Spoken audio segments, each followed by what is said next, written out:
Hello moms, welcome back to episode 11 of healthy breakfast series. ఈ రోజు video అయితే చాలా హై ప్రోటీన్ ఉన్న రెసిపీ అనమాట. అదేంటో చూసే ముందుగా మన ఛానల్ని ఫస్ట్ టైం చూస్తుంటే welcome back to our channel అమ్మతో ఆద్యశ్రీ. ఈ వీడియో నచ్చితే లైక్ చేసి సబ్స్క్రైబ్ చేసుకోండి.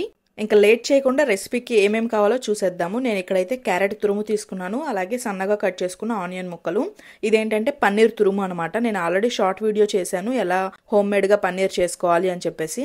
అలాగే కొంచెం బాయిల్డ్ పొటాటో తీసుకున్నాను ఒకటి, కొంచెం కొత్తిమీర, కొద్దిగా కరివేపాకు అనమాట. అలాగే ఒక పావు కప్పు దాకా అటుకులు తీసుకున్నాను. ఇవి పచ్చి అటుకులే, నానబెట్టలేదు. సో నెక్స్ట్ ఒక 2 స్పూన్లు దాకా ఉప్మా రవ్వ తీసుకుంటున్నాను అనమాట. ఈ అటుకులు, ఈ ఉప్మా రవ్వ అనేది మనకి ఆ కట్లెట్స్ అనేవి మంచిగా రావడానికి హెల్ప్ అవుతుంది. సో దీంట్లోకి కొద్దిగా ధనియాల పొడి, కారము, పసుపు, ఉప్పు వేసుకొని వీటన్నిటిని కలిపేసుకోవాలన్నమాట. తర్వాత ఫస్ట్ అయితే ముందు కలిపేసుకోండి. ఇంకా తర్వాత ఏమన్నా ఎక్స్ట్రా వాటర్ అయితే పడితే లైట్గా వాటర్ చల్లుకుంటూ కలిపేసుకోండి, సరిపోతుంది. ఓకేనా? ఈ బొంబాయి రవ్వ అటుకులు అయితే అసలు మిస్ చేయొద్దు. బొంబాయి రవ్వ వల్ల పైన లేయర్ అంతా కూడా క్రిస్పీగా వస్తుంది, చాలా టేస్టీగా ఉందన్నమాట. ఒకసారి ట్రై చేయండి మీరు. పైన అంతా లేయర్ క్రిస్పీగా వస్తుంది, లోపలంతా కూడా మెత్తగా ఉంటుంది. చాలా నచ్చాయి నాకు, అలాగే మా ఫ్యామిలీ మొత్తం కూడా ఎంజాయ్ చేసాము. సో మీరు కూడా చేసుకోండి, ఎంజాయ్ చేయండి. సో చూసారు కదా, ఇప్పుడు ఇలా మనం కొన్ని వాటర్ వేసుకొని కలిపేసుకొని ఇలా కట్లెట్ లాగా చేసుకోండి. ఎక్కువ వాటర్ అస్సలు పట్టవు, చూసుకొని యాడ్ చేసుకోండి.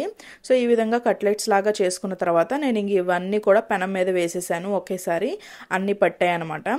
సో మీరు కావాలి అంటే ఒక 2-3 అయినా వేసుకోండి. తర్వాత ఆయిల్ మంచిగా వేసేసుకొని 2 వైపులా ఈవెన్గా కాల్చుకోవాలి. మీరు ఇవి మీ పిల్లలకు పెట్టారంటే హెల్త్ మంచి ప్రోటీన్ ఉంటుందన్నమాట. ఎక్కువ ప్రోటీన్ ఫుడ్, వెజిటేబుల్స్ ఇంక్లూడ్ చేయండి. రైస్ రెగ్యులర్గా పెడతారు కదా, రైస్ ఒక పూట పెట్టినా సరే మనకి డిన్నర్లో కానీ లంచ్లో కానీ ఒక టైము ఇట్లా ప్రోటీన్ ఉన్న ఫుడ్ అయితే ఇంక్లూడ్ చేయండి పిల్లలకి. ఎందుకంటే రైస్ ఎందుకు అని అంటున్నానంటే మనకి చాలా వరకు అలవాటు కదా, రైస్ తింటేనే పిల్లలు అన్నం తిన్నారు అన్న ఫీలింగ్ వస్తుంది అనమాట, మనకు కానీ పిల్లలకి కానీ. సో అందుకని చెప్పి చెప్తున్నాను. సో ఇలా చేసుకొని మంచిగా కెచప్తో, హోమ్ మేడ్ కెచప్తో సర్వ్ చేసుకోండి. చాలా టేస్టీగా ఉంటుంది, అస్సలు వదిలిపెట్టరు అనమాట. సో మరి నచ్చిందా ఈ వీడియో? నచ్చితే లైక్ చేసి సబ్స్క్రైబ్ చేయండి. Thank you so much for watching. Next వీడియోలో కలుద్దాం. అంతవరకు బాయ్ అండి.